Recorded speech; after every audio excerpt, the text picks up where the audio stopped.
Oh les petits amis, vous avez amené le matos, c'est bien, on peut toujours compter sur vous. Vous avez eu raison, aujourd'hui on joue à Farpoint, le premier FPS en réalité virtuelle. Et on va avoir besoin de ça pour dégommer de la saloperie d'araignées extraterrestres comme dans Starship Troopers. C'est parti.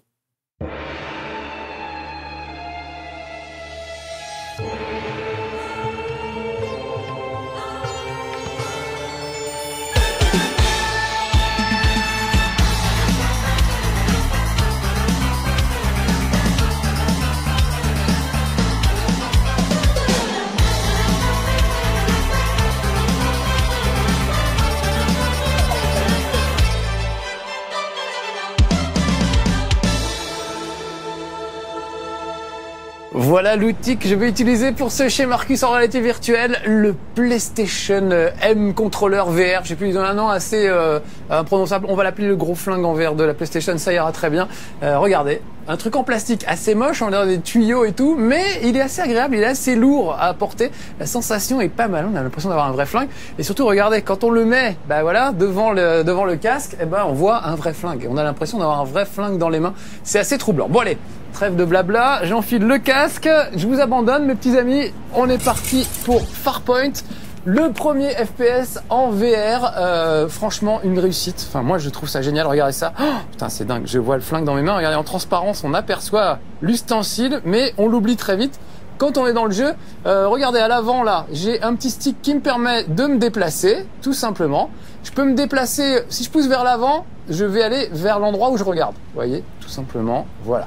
Mais je peux aussi faire des pas de côté, je peux tourner sans M. Alors ça fout un peu la gerbe à partir du moment où vous tournez sans tourner physiquement. Là, si je fais ça, tout va bien.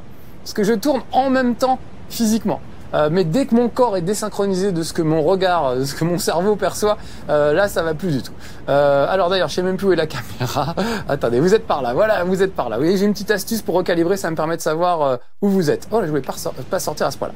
Là, je vais tourner par là. Regardez cette silhouette, c'est une sorte d'hologramme du passé en fait, de quelque chose qui s'est passé avant, puisque il y a des scientifiques qui sont tombés sur cette planète avant moi, ils se sont écrasés avant moi. Et j'ai un petit scanner qui va me permettre de scanner ces traces du passé pour voir ce qui s'est passé. Ok, c'est officiel. Il y a d'autres survivants. Bonjour madame. Ils sont assez jolis d'ailleurs les personnages. Je sais pas si on n'en verra pas beaucoup d'autres. Alors je vais essayer de vous la faire voir. Regardez. Peut-être. Plutôt pas mal. Plutôt des bonnes têtes. Alors eux ils sont tombés sur cette planète un peu avant moi en fait. Enfin même gravement avant moi. Il y a plusieurs années en fait. Donc on voit des traces du passé. On va suivre leurs traces. On va essayer de les rattraper. Allez, j'avance. Peut-être me recalibrer parce que là c'est pas normal que j'ai tout ça. Voilà, là c'est beaucoup mieux, ça y est. Dr Tyson, Dr Moon. Il s'appelle Tyson et Moon, c'est quand même des drôles de noms je trouve pour des docteurs. C'est pas grave. Donc le son est super important dans ce jeu, c'est vraiment un truc. Vous allez entendre arriver des bestioles de tous les côtés. Là je joue sans le casque, normalement vraiment faut jouer avec un casque, vous avez vu, il y en avait un là-haut. Je sais pas si vous l'avez aperçu. Faut vraiment jouer avec un casque parce que l'immersion est vraiment très très réussie une fois qu'on a le casque. Là, j'ai mon flingue. À droite, à gauche. Ouf, là, j'ai entendu. Il y a une bête. Une bête quelque part. Je ne sais pas où. Il est là. Saleté de pourriture d'extraterrestre à la con. Vous avez vu que ça fait très alien, hein, évidemment. C'est le genre de bestiole qui vous saute au visage dès qu'elle en a l'occasion, donc faut pas se laisser faire. Et là, j'ai ce flingue, mais je vous fais voir vite fait. Je peux changer de flingue en passant derrière mon épaule. Ah voilà. Et là, j'ai récupéré un fusil à pompe. J'ai une petite touche pour recharger. Là, vous voyez que mon flingue est en train de se recharger. Et j'avance. Je vais reprendre le flingue de base. Lui, il y a des munitions absolument illimitées. J'ai pas besoin de recharger, mais vous voyez qu'il chauffe au bout d'un moment. Ouh, voilà de la grosse bestiace. Et en plus, il me balance des trucs dessus. Oh la vache. Je vais être obligé de sortir, je crois, le gros fusil à pompe. Oh, ça va pas du tout. Ouf, je l'ai eu, mais c'était hyper limite. Et là, alors ça, c'est cette espèce de grosse bourse molle, là. Ils sont absolument terribles, ceux-là. Parce qu'ils vous explosent au visage et ils vous crachent. Oh, où il est. Ils vous crachent de l'acide dans la tronche. Faut vraiment être très très prudent. Je reprends mon autre flingue et je vais recharger en attendant qu'il arrive. Yes.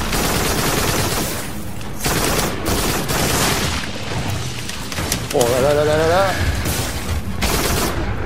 Je pense qu'il va venir vers moi, je vais recharger. Ah oui, en plus j'ai des lance-grenades, regardez, ce serait dommage de s'en priver.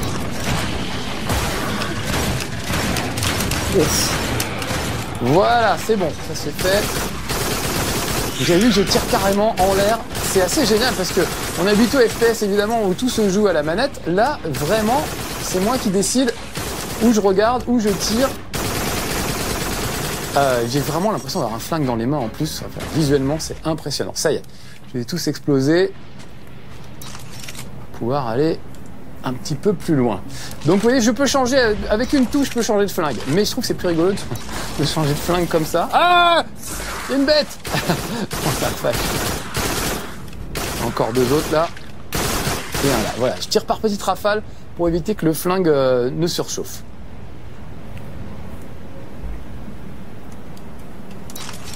J'ai peur, je transpire. D'ailleurs, du coup, ça fait un peu de buée dans le casque. Ça, c'est un peu pénible quand on joue l'été. Il y a parfois un peu de buée sur les lunettes. D'ailleurs, je vais m'arrêter 2 secondes pour l'enlever. Ah, petit temps mort, une petite seconde. Toujours un petit chiffon à côté de moi, voilà, pour enlever le truc. Si vous avez un peu chaud, faut jouer dans un endroit frais. Je vous le recommande. Voilà, et puis il faut pas vous énerver comme moi. Moi, comme je parle en même temps, ça n'arrange pas la buée. Je ne sais pas pourquoi exactement. Peut-être que quelqu'un, un physicien, pourra m'expliquer ça un peu mieux. Mais en tout cas, voilà. Je sais que je transpire des yeux quand je parle beaucoup. Dit comme ça, c'est bizarre. Mais ça l'est encore plus en vrai. Voilà, regardez, j'arrive dans des grottes cette fois. Ça change un peu d'univers. Alors c'est quand même très rocailleux cette planète. Il y a 2-3 bases et des trucs un peu différents. Mais dans l'ensemble, c'est quand même beaucoup de la rocaille. Mais les décors sont super réussis. Regardez cette petite cascade sur le côté. Ouf. Une cascade, je vais en faire une parce que regardez, c'est quand même super haut. Voilà, il m'a pas du tout envie de se pencher sur le côté. Voilà, donc je vais... En plus, ça cracote. Puis je suis vraiment très très haut. Regardez sur le côté, on voit mon ombre. Vous voyez en bas là? Ça c'est mon ombre, c'est moi. Franchement, c'est impressionnant. D'ailleurs, j'en profite pour vous dire, il y a un mode coopération, on peut jouer avec un autre pote en ligne. Et là, c'est juste fabuleux parce que vous voyez votre pote dans le jeu. Lui aussi a le casque de réalité virtuelle. On a vraiment l'impression d'être ensemble. En plus, on a des casques de cosmonautes, d'astronautes.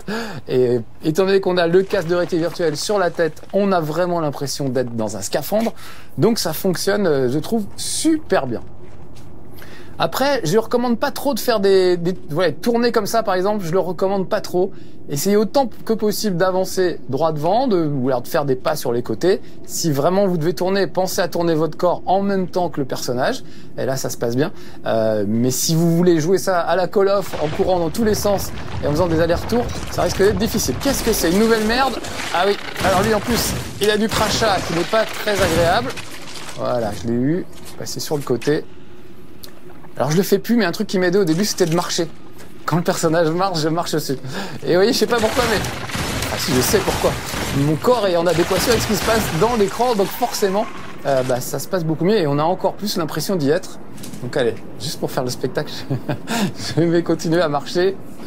Hop. Ah oui, sauf que je l'ai pas rechargé, j'aurais dû... J'étais un peu imprudent. Voilà, ça fume. Je recharge. Voilà, je suis pas bien placé. C'est pour ça qu'on voyait vous avez vu toute cette grille autour, c'est que j'étais pas très bien placé. Fallait que je refasse un petit pas en avant pour me remettre face à la PlayStation Camera pour être bien calé. Bon, il me reste quoi là?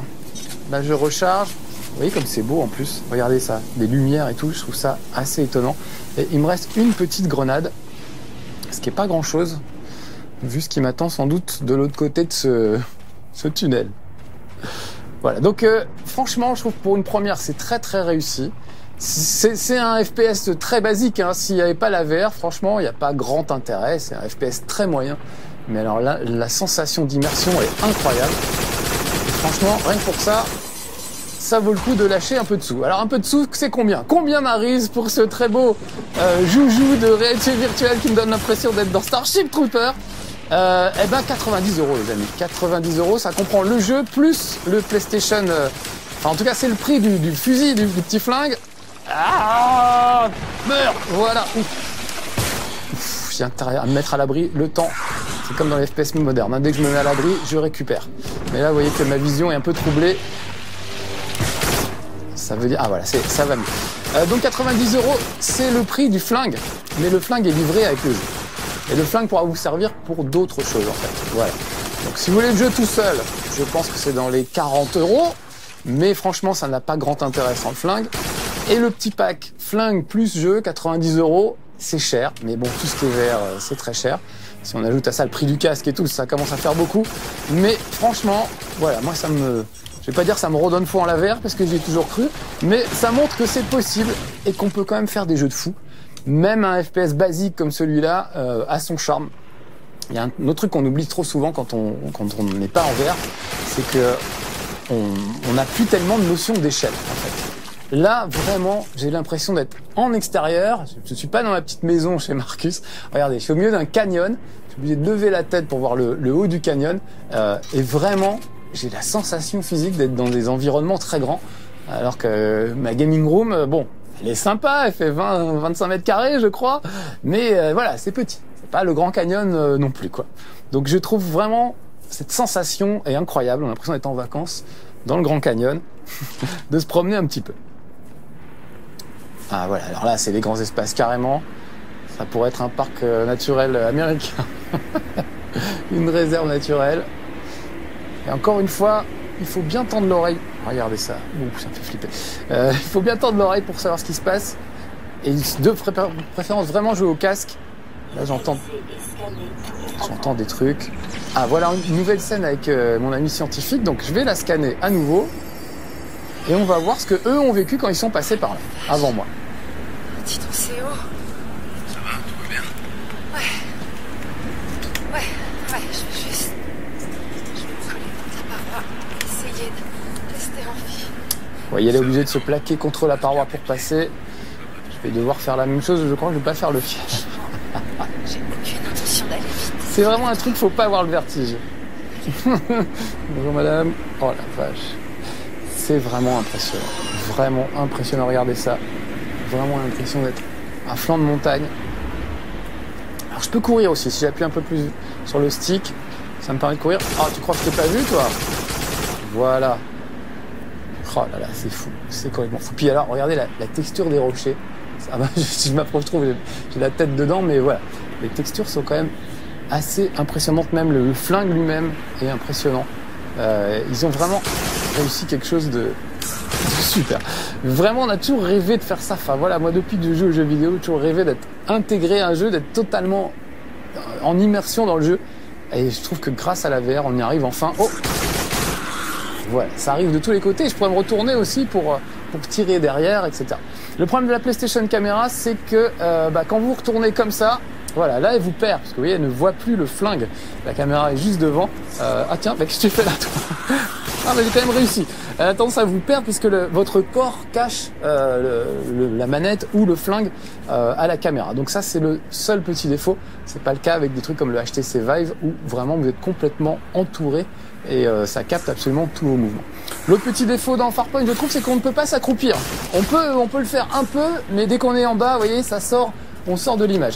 Et c'est dommage, jusqu'ici, à peu près tous les trucs en VR qu'on a pu faire, on avait vraiment la sensation d'être dans le jeu, on pouvait s'accroupir, se cacher derrière des trucs et tout. Ah, je vais arriver à des munitions un peu plus conséquentes, ça veut dire qu'on va voir arriver des bestioles un peu plus conséquentes aussi.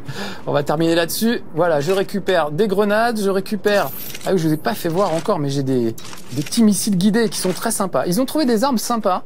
Là, j'ai que ces deux-là dans ce niveau-là, mais il y a une arme, par exemple, qui rebondit sur les murs. Quand vous tirez sur les murs, ça rebondit, donc il faut faire ça au bien. Celle-là, je vous ai pas fait voir, mais regardez, je peux viser. Je mets ça, et en plus, je ferme un œil. Vous ne voyez pas dans le casque, mais je ferme un œil pour viser.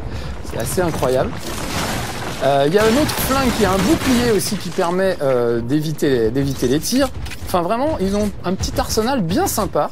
C'est très basique, mais franchement, très efficace. Voilà. Alors c'est ça mon missile guidé. J'ai pas eu le temps de vous faire voir. Tout à l'heure, par exemple, on va le faire sur lui. Regardez, je balance le missile guidé et il faut que je le garde en joue pour pouvoir balancer le missile. C'est pas très clair ce que je dis. Oh la vache! Ah bah voilà, je me suis fait bouffer! C'est horrible! Bon bah voilà, tant pis pour moi.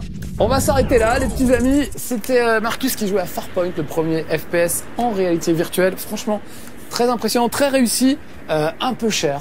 Mais voilà, c'est le prix à payer quand on est un pionnier de la réalité virtuelle comme moi. Moi, je regrette pas mes sous. Je le trouve vraiment très très réussi. À vous de voir si ça vaut le coup ou pas. Le flingue sera réutilisable dans d'autres trucs.